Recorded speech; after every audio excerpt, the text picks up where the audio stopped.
Hey everybody, Tom Smith, Wildrose, Mississippi. Welcome to the Wildrose Way Podcast. Our first episode is going to be with the founder and president of Wildrose International, Mike Stewart. Welcome, Mike.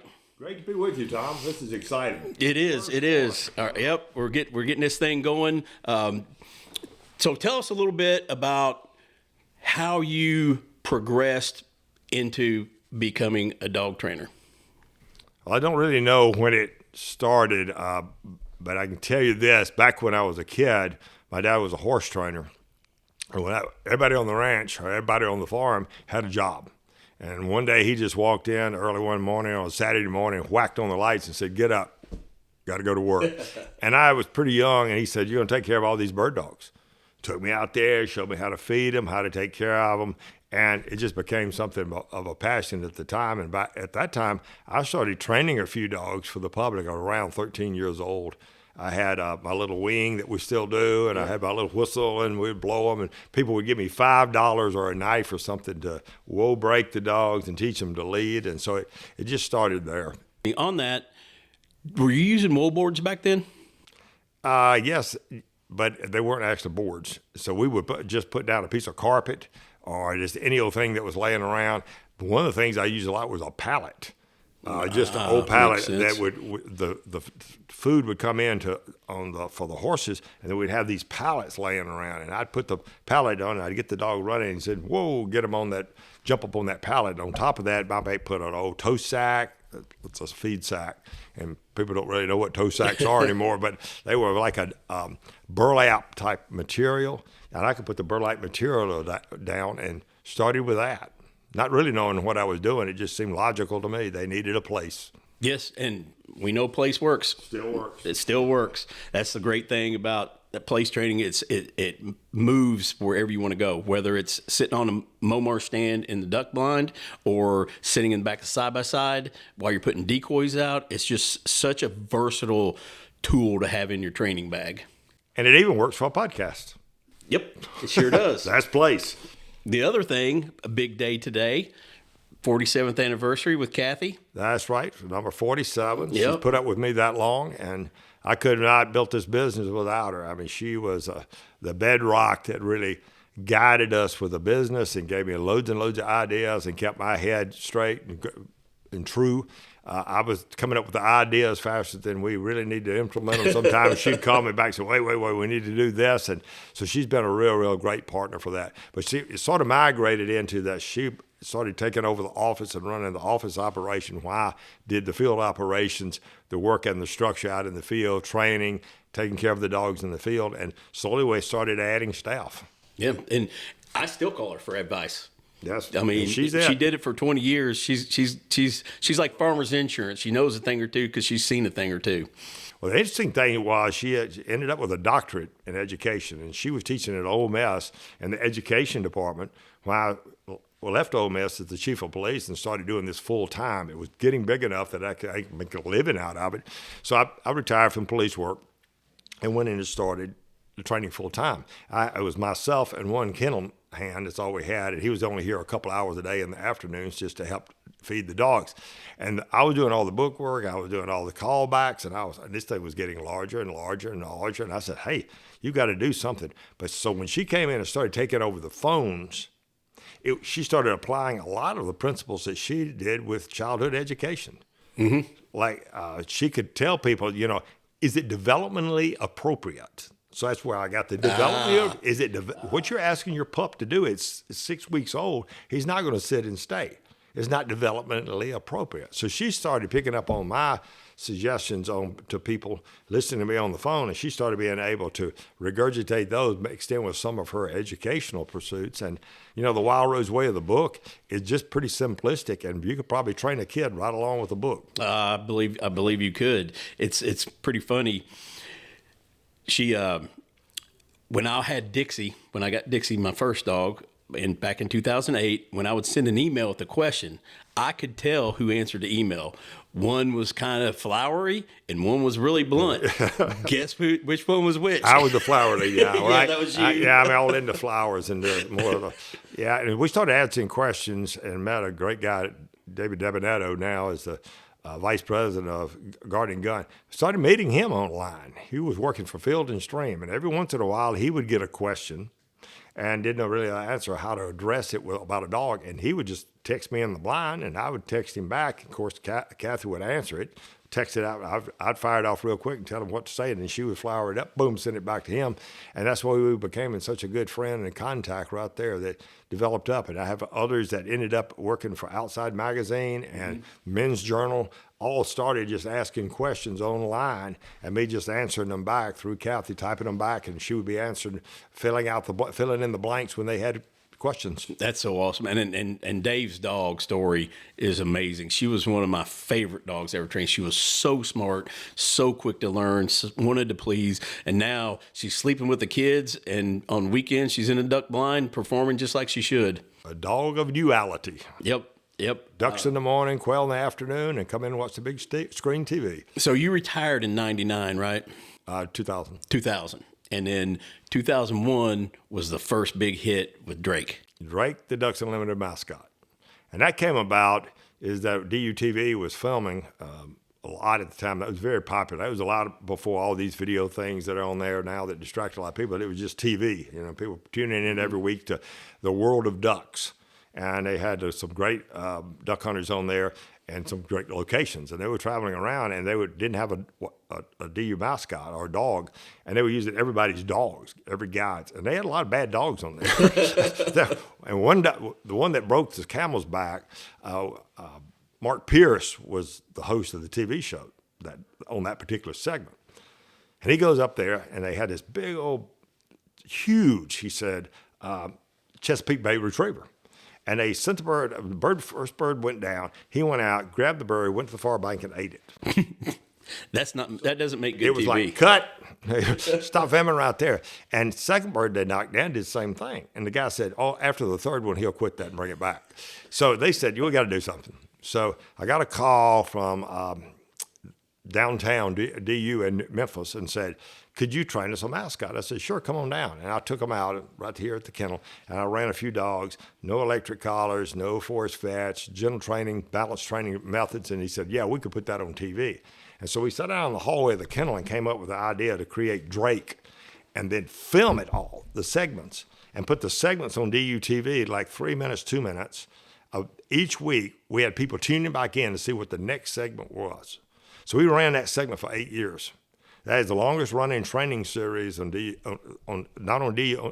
only on DU TV, but in history. That was a complete series. If we had had all the segments, you'd have had a complete video on how to train a dog. And back then, again, we didn't have the YouTubes and all that kind of stuff, so people were clicking on that station every week to see what the next tip would be. So we did 13 shows a year, year after year after year, all the way till he passed on. Deke was the second one. Mm-hmm. Deke. Yep, that's Deke. And then 2009 hits.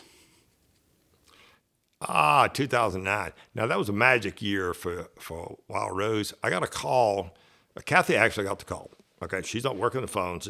She called me out in the field. I was training away. She said, somebody wants to talk to you at Forbes. So I thought, this is somebody trying to sell me an ad, and I can't afford Forbes magazine. That's a world-class magazine.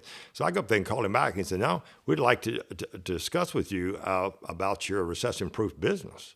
And I said, where'd you hear about that? And he said, well, it's just we're looking for recession-proof businesses. The economy had collapsed. There's a lot of businesses going out, just right and left. But he said, yours seem to be flourishing. I said, it is. So they were looking for recession-proof businesses. He did the interview, and I never think I'd hear from it again. And the hunting dog world in a New York magazine, I said, nah, that's not going to fly. So the next thing, 3 or 4 months later, I get a call that said, we got to do a photo session. And said, I'm the photographer. And I said, okay. Came flying in here, got lost, but he finally got here. Freezing cold, and he had like a little T-shirt on. He was a glamour kind of guy, had set up all these screens out here, and I got him some clothes out of the store. We dressed him out in Filson gear and duck gear, so he'd stay warm. Had his assistant with him, and he said, go get ready. So I said, how am I going to dress for this? So I went in there to get my normal stuff. I got my didn't wear camo. I was wearing the wax cotton and the big hat and the whole image that I was trying to project of the gentleman's gun dog trainer, So I reached for a shotgun.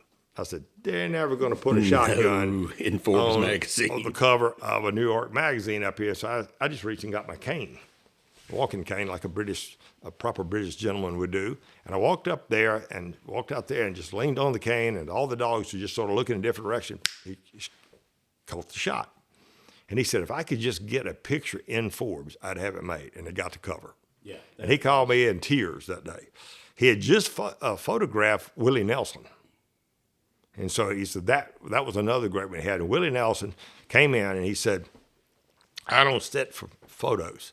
And he said, well, do something natural. And he pulled his .45 and pointed it right at him. He said, I caught the shot. And he became famous for that one too. So he had a good year. So 2009 was a good year for that photographer, and it was a good year to get the cover of Forbes in a store in Forbes, and the phone started ringing off the wall. Yeah, Kathy said it was nonstop. That's a long time ago, 2009, and people still come here and said, I saw that ad, and I said, if I ever got a dog, that's what I want. Yeah. We had somebody pick up a pup 2 years ago who had read that article, kept the magazine, and it wasn't the right time in their life, and he got a dog 2 years ago. Yep. And named it Forbes. That's right. We had one at the last puppy picking, had been waiting 25 years. I said, what is your problem? 25 years? He said, well, we kept moving and having kids and all kinds of things going on like that, and just life gets in the way. And all of a sudden, I remember that Forbes article. Well, it was funny because the article was talking about the 2008 recession. That's when I bought Dixie. There was some companies that did better, because this is what was really happening. A lot of people were going to Europe, and they were going to Disney, and they were going to all these expensive places, and that was pretty pricey. But they could afford a dog. Mm-hmm. And so they went on and bought the dog because that was something the family could do together, and it wasn't that expensive. And that was really what I started telling the staff, maybe we need to cut back, but the orders went over the top. And there was other companies that got in there. One of them was a car company, and another one was a bicycle company. But the sporting life activities that weren't very expensive did well during the recession because people could do it. For instance, in the last recession, camping got very big. Yes, So Camper World became famous. They made lots of money. People at Coleman with their tents. Mm-hmm. People, REI, were buying up stuff, and they could go camping with the kids. They could go out and kayaking with the kids. They could go canoeing and fishing with the kids. But it was maybe too expensive to go to Disney or fly to Europe or go to Hawaii for vacation. But they could come to the Rockies. And all of a sudden, our Canine Rockies became a real quiet place. The road was just full of people. Oh, yeah. Yeah, I can imagine. The mountains became famous. I can imagine. Well, you just mentioned something a while ago, the gentleman's gun dog. What is the gentleman's gun dog? Gentleman's gun dog is a proper dog, as a dog of duality. He can do a multi-game, but he's also a family companion. He's a 365 dog. He can travel with you in the RV. He sleeps in the house. 99.9% of our dogs live in the home at some point. Most of them live full-time in the home. Like this one, he has his own place in the house. He travels in the RV, but yet he's still a powerful gun dog. Loves to hunt, and they become dual purpose. In other words, they could be a quail dog and an antler dog. They could be a quail dog to hunt ducks in the morning, quail in the afternoon, and come in and watch the big screen TV. Like, that's sort of my motto for the gentleman's gun dog. They'll do anything. So lots of these dogs go to work with their owners. They visit nursing homes. They are in schools, school resource officers. Yet that weekend they're picking up doves in a dove field. And we've got narcotics dogs, avalanche dogs, cadaver dogs, arson, therapy. So that's the one thing that really, when I got involved in this, is just the versatility of the British dog. Well, that goes back to the original part of the story. When I was training dogs down here in the 1990s, before Wildrose came about, and I found out about the British Labrador. And we started, we were training pointers, and we were training setters, and we were training a lot of beagles and that type of thing. And I still use some of those methodologies that I put together in these training programs, like tracking, for instance. Those are things that we could still utilize with these dogs. But I fell in love with the British Labrador. He was smaller, more compact, had the versatility we already talked about, but they had amazing noses, amazing scenting abilities. So these dogs can smell in parts per million, as you know. But our audience may not know you can smell in parts per million, but these dogs can smell in parts per billion. Mm-hmm. And the other thing that's interesting about them, they can scent discriminate. You could have a lot of scent in this room. Let's say we're cooking hamburgers or steak in here. And if you walked into the room, our listeners would walk in the room, that's all they'd smell. Mm-hmm. But the dog can smell the dirty underwear that's under that table. Yeah. So whatever they've been imprinted with, whether it's narcotics or quail, they'll find that despite the layers of scent. And so it's just amazing work to work with these animals. It really is. It's changed my life, obviously. But I mean, Wildrose has been around for 52 years. So that's a powerful statement for a dog kennel. It is, and have worked to plan now that the legacy is continuing. We'll be around another 52 years. If you look at the pen map, we have multiple dogs in all 50 states, every Canadian province. We got regional kennels now. We got Oxford, Mississippi, the old home base. But the next one we opened was in Dallas, at the Dallas Hunting and Fishing Club. And it dates 1885, as you know. It's the oldest shooting grounds west of the Mississippi River. Our clients may not know that. It's the oldest grounds. And we've got a beautiful cabin there, a full training facility, full service, right in the city limits of Dallas. Yeah, you can see the skyline from the duck blind on the property. Yep, duck blind you mentioned. They hunt ducks there. They have tower shoots there right on the property. Then we followed up the same year virtually. One that was in the fall, one the next spring was in North Carolina. Up in the Raleigh area is very, very fertile hunting grounds. You know, we've got Raleigh, Durham, Chapel Hill, that whole area up there, Winston-Salem. You've got lots of different things in those that are all different types of games, types of hunting.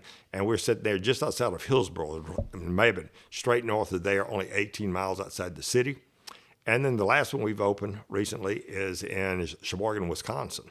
And that is a beautiful area. Luckily, we picked up a great ex-field trial kennel they were retiring and looking for repurpose the property. So we were able to redo the house, have splendid water sources there right in Sheboygan, which is a great little town. And I really like our kennels developing around destination towns. Oxford is a beautiful place. Dallas is ground zero for the sporting world. Mm-hmm. Beretto's moved there. Orvis has got a huge store there. We've got Yate's got a huge store there. But Holland, for instance, closed New York, opened in Dallas. So we're like ground zero there with a great team, great people to associate with. Park City Quail is fantastic for quail resources and developing quail resources. So each of our destinations is a destination. Each of our locations is a destination, I should say. And then we got Northwest Arkansas, which I've had since 2003, river training. And you've been there and visited that. Dog sees in this location a bird splashes on the water, and it really doesn't move unless the wind is moving. There, it hits the water and it's gone, and the dog has to learn. Hey, market is different here. Crossing moving water. When I hit that water, I don't come out on the other side. There's no line in here. How do we do this? And so we opened a place to correct that problem in 2003. And then right after that, we opened in 2008 in Colorado. And that's a summer training facility at 9,000 feet, which gives us a real cool climate to work upland dogs and waterfowl dogs. There are no venomous snakes there.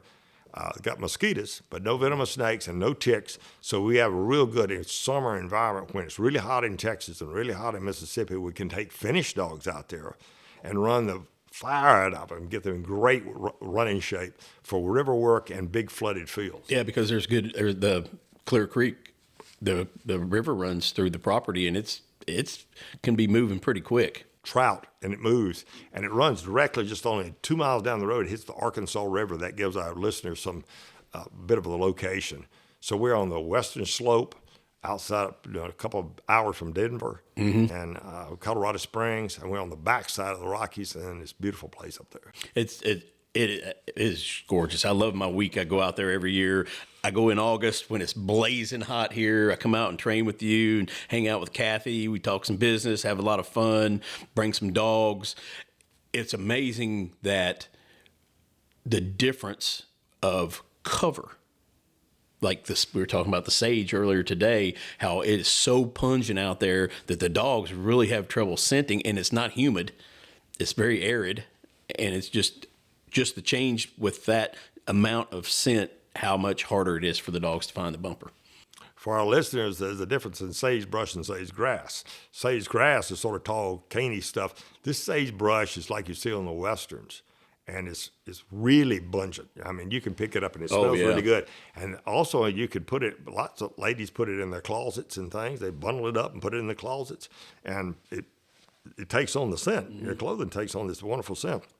With the dog, after a couple of days there, can smell right through it. He'll find a bumper with a feather on it, and I'll stick in there off the ground, and they'll work that, and they learn to distinguish that. So a guy distinguish that scent. So if that guy goes out to Iowa, North Dakota, places like that, and they get in that type of sagebrush, the dog's used to running. Then a lot of people send their dogs out there in the summer because it's so hot where they are in the south, and they just can't really run the dogs. They got snaky. They're really in the deep south. They got alligators. They can't get them out in the water because those sneaky alligators. That's a delicacy to get a dog. So they'll send them out, and they'll run out there for 2 to 3 months, and they slim down, and they come out with enormous lung capacity. And so you think about where the runners go in the summer, where the bikers go in the summer, the fighters, they're all training at high altitude because they really they have to work harder to get that oxygen flowing in their blood, and their blood starts becoming adapted to carrying a lot of oxygen. Then they come back in the south and they can tear it up. I mean, they are lean and mean. They are lean, the waist. And the interesting thing is a phenomenon I don't quite understand. When they get out there, it's colder, it's cooler. It's really cold in the morning. Sometimes I've got frost, but they're shed. Mm-hmm.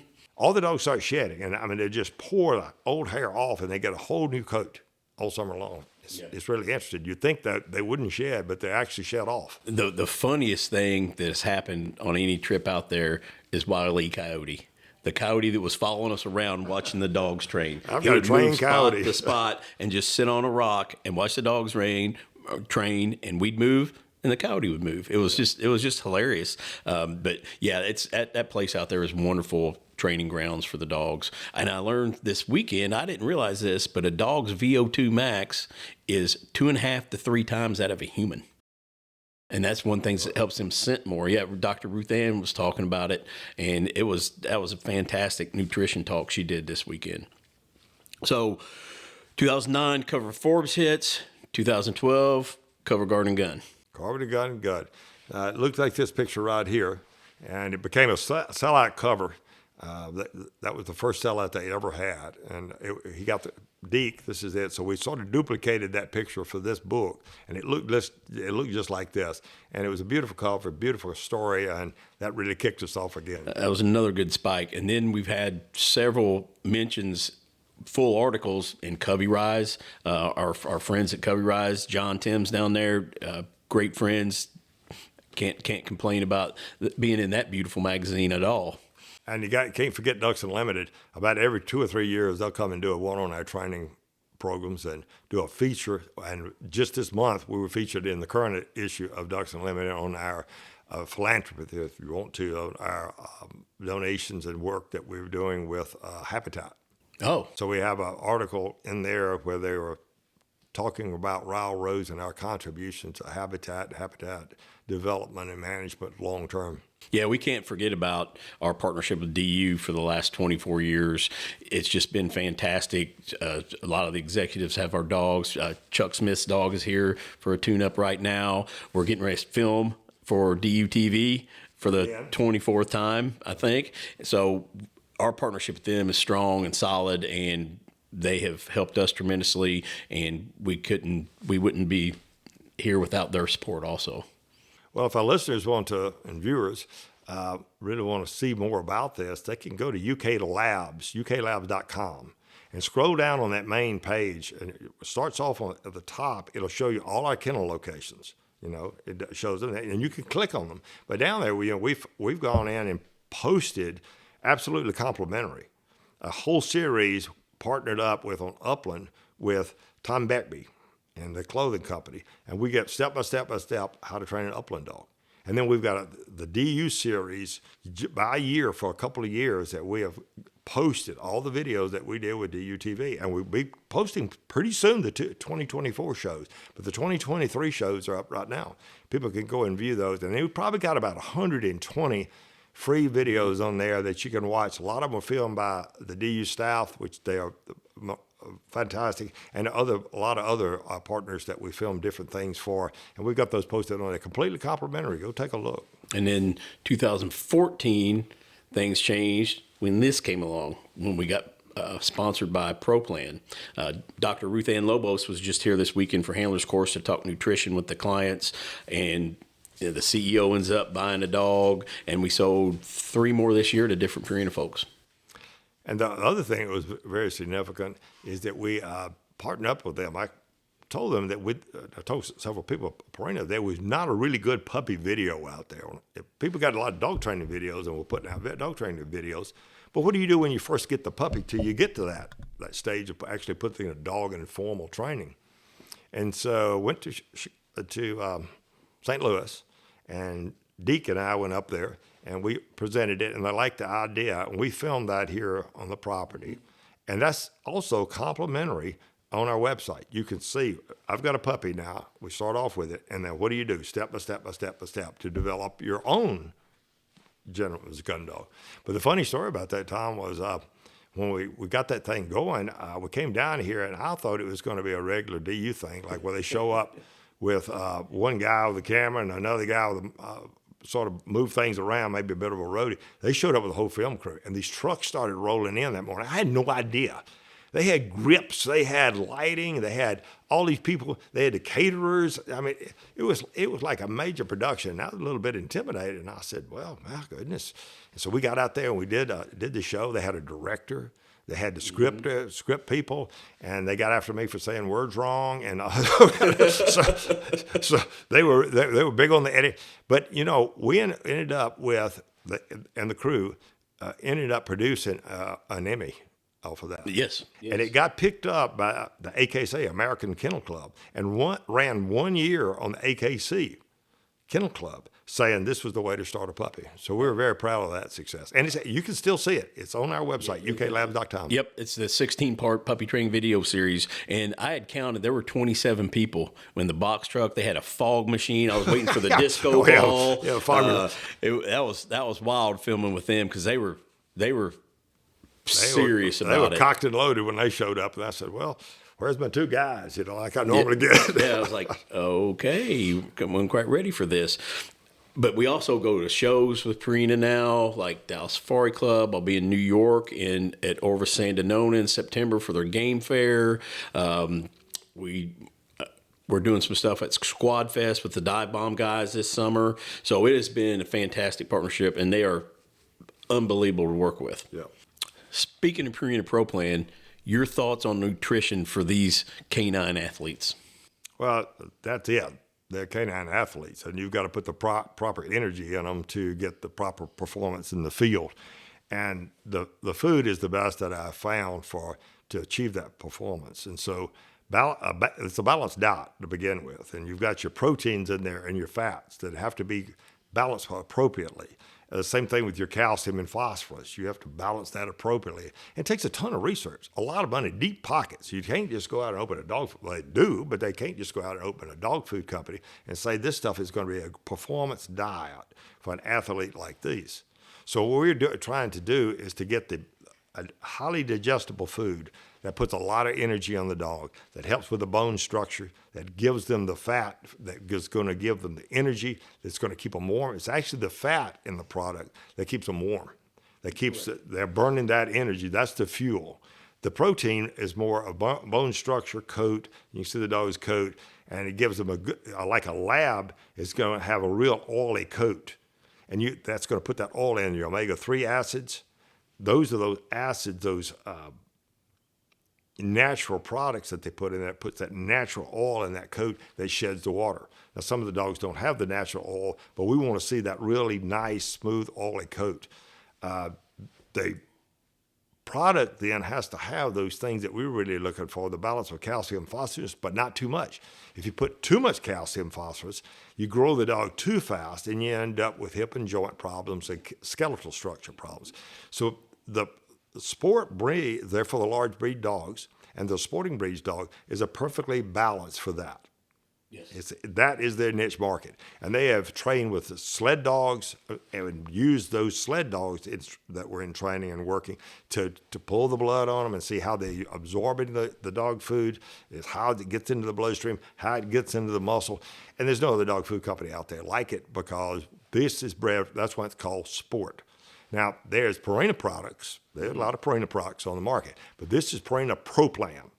And we use Purina ProPlan Sport 30-20. That's 30% protein, 20% fat. But if your dog's growing and aging, and maybe he's gaining a bit of weight, they do have other mixtures as well that will complement your dog's active lifestyle, depending on how active he is. Yep. We feed and recommend Purina ProPlan. It's nutrition that performs, and there is no way we're changing that. It's just the proof is in the pudding when you look at our dogs.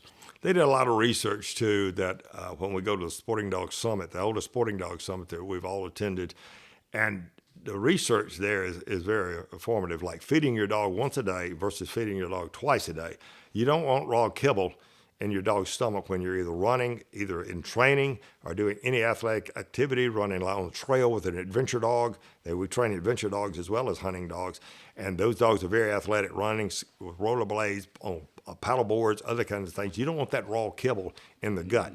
Plus, it's not doing them any good. No, they're just Their burning research, right I through it. learned, is 8 to 12 hours before the food is actually going to get to the muscles and get in the bloodstream and into the muscles. So you would want to feed your dog about 30 minutes to an hour after exercise in the evening. They will process that food overnight through digestion, and they will have it available the next day. But if you put raw kibble in there, it's digesting nothing, and actually it can take away from their performance because the body's trying to absorb, and that creates heat, especially hunting in hotter weather or doing high stress activities. The body's trying to absorb that, plus you're building the body heat through exercise and exertion. It doesn't complement each other. Yep. Well, before we move on from that, I just had my feelings hurt a little bit. I thought you were going to say 2014 was a great year because that's the year I started here. We haven't got to that yet. So we just finished the basic and advanced handlers course today. You've been running that since 2001. How has it changed throughout the years? Well, the basic and advanced handlers course is a bit of a unique course for the country. There's a lot of dog training courses out there. There's lots of good ones to go to for bird dogs and spaniels, and they'll teach you how to train their dog. But this is the one course that we focus on the handler and the relationship between the dog and the handler. That we have to have trust and respect. The dog's got to trust you and respect you to teach in a balanced way.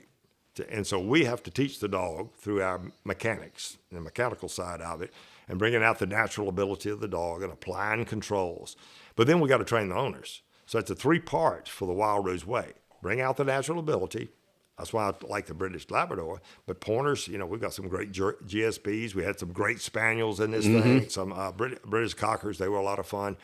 Then we have to bring out that natural ability in them, complemented by the control. You got to put them on the whistle, got to get them to stop the whistle, got to get them to handle, they got to get this dog working with me. Not for me, but with me. There's a balance on the team. Then you can teach the team player. You got to teach me how to handle the dog and how to relate to the dog and the dog's psychology and what the dog is actually saying to you when you're reading the dog. So that's one of the things that started off in the course, that it was my goal to do, is to create a course like that. We started in around 2001-ish, in my garage with 12 people and lawn chairs. And so we went out and started working with the people, and it was pretty basic. It was a couple-day course. And since then, the course has grown because we found more and more and more material. Yes. So what we're doing right, what we're doing wrong, how can we do a better job of training the dog to match the owner's expectations, and then train the handler and owner and family members in that group how to make it a family member, complement the companionship, not pet, companionship of it, but yet get it to perform in the field. Mm-hmm. So that's the balance that we're looking for, and that's what the key to the advanced and basic handlers is, to get them on the same page. I always talk about one of the things I want really drill down on when we're doing the handlers course is, why do we do this drill? Why? How does it transfer to the field or the adventure and explain to them the why and then show them the how. That's right. And same thing with a problem-solving matrix. Mm-hmm. The first thing you do is look at yourself and say, why is the dog acting this way?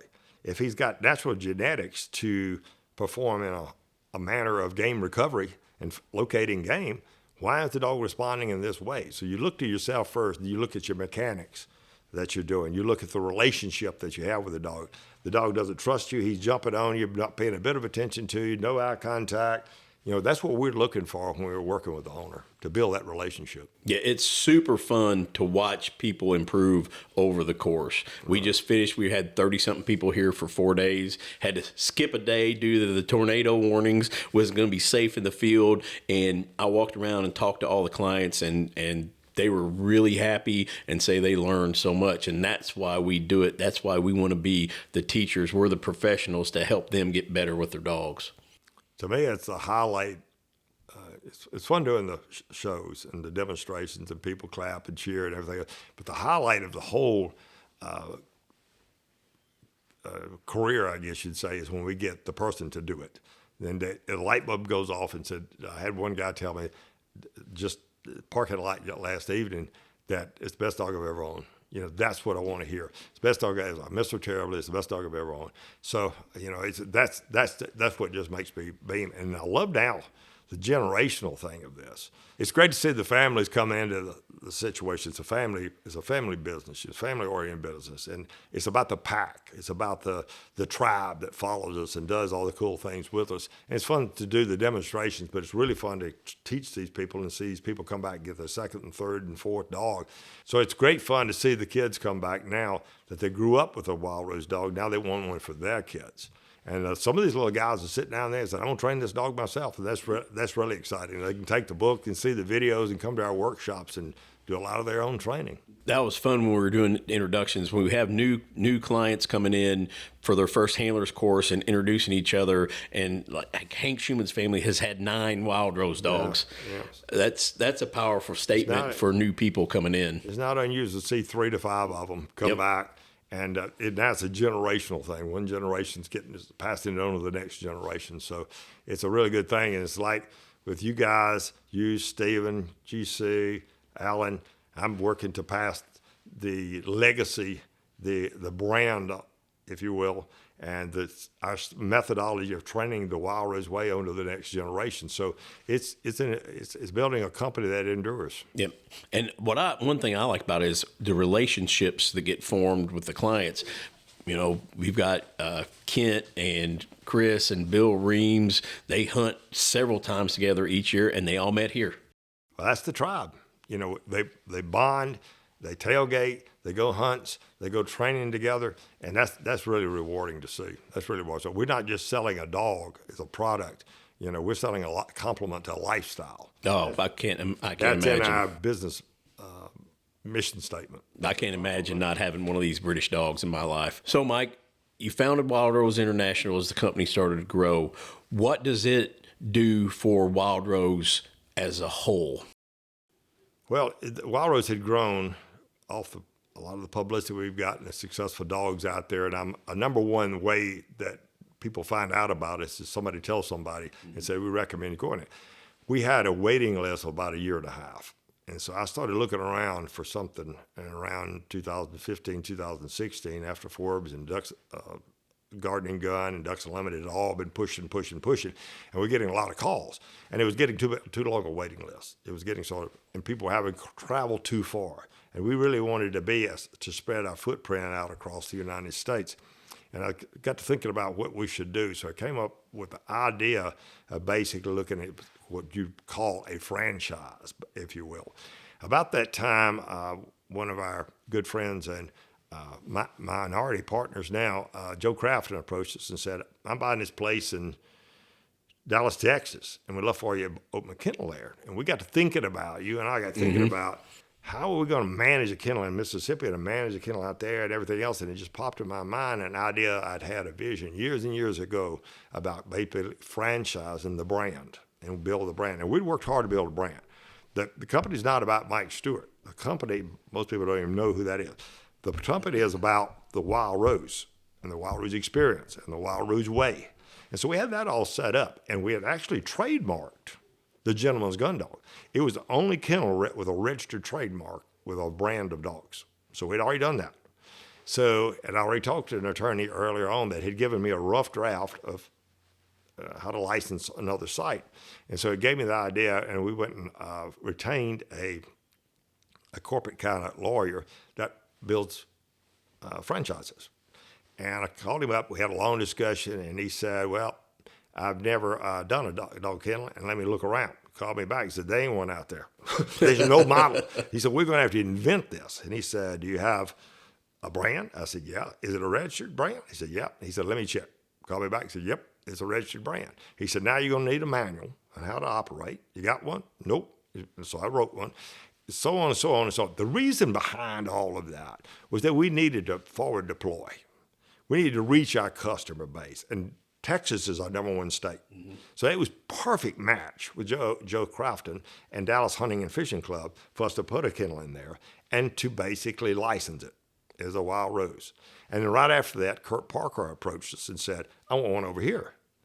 And you were in line to take over the one in Oxford. So now we had 3. I said, this is getting good. Gave me more time to focus on Arkansas and Colorado, which are part of our training opportunities and training offerings. And then this 2 years ago, Sheboygan, Wisconsin came online. And that gave us, we were putting our footprint out in multiple locations and being able to provide better services to our clients. And we were able to cut that waiting list from dogs from 1.5 years down to about 6 months, 6 to 8 months, along in there. So the wait wasn't so severe. Nobody had to travel from Austin all the way to Oxford or New York all the way to Oxford. They could go to North Carolina. They could go to Dallas and get their dogs trained there and they're all full service. The other thing it did besides the wait, it gave us, like we were just talking about, better contact with our clients to help them. It was a shorter trip for them to come to an event, shorter trip for them to come in and bring their dogs in training and come see their dogs, which helped us a great deal to provide better services by regionalizing. That is great. So what's next? Oh, you're always looking over the horizon. There's always opportunities out there if you keep your options open, and we have the resources to do it, which has been good in the last couple of years because we've been able to really step up to the plate with DU and Ducks Unlimited and Purina. When they call us and say, "Can you be someplace?" We're like, "Yeah, we're airborne." We've got enough talent now scattered across the country. We can be 2 places simultaneous. We did that recently. And our team from North Carolina was at SeaWe, Southeastern Wildlife Expo, and my Dallas team was in National Turkey Federation Conference on the same weekend. Same weekend. So that was something that we really didn't see 2 years ago, but we were prepared. And so we're prepared to take on a lot of interesting challenges out there with our partners, with improving training, with our genetics, and especially like working with Purina and veterinarians on healthcare and turning out better dogs. We're looking at better dogs, reducing birth problems, birth defects, and then the dogs, increasing their health and their longevity. Yeah, because, they never live long enough. Nope. And so we're always looking at the science of it. We're always looking at the mechanics of it. And we're also looking at the regionalization of it. We want to be deployed across the country and be truly Wildrose International. Well, I can't thank you enough for being on here. I'm sure we'll do this again. It's been fun. It's great. What's better than talking about dogs? There's nothing better than talking Pappy about dogs Van Winkle and looking at one in the frame. Everybody, thanks for watching and listening. My name's Tom Smith, your host from Oxford, Mississippi. Find us at uklabs.com, Wildrose Kennels on all the socials, Instagram, Facebook, and Twitter. And follow along for more adventures the Wildrose Way.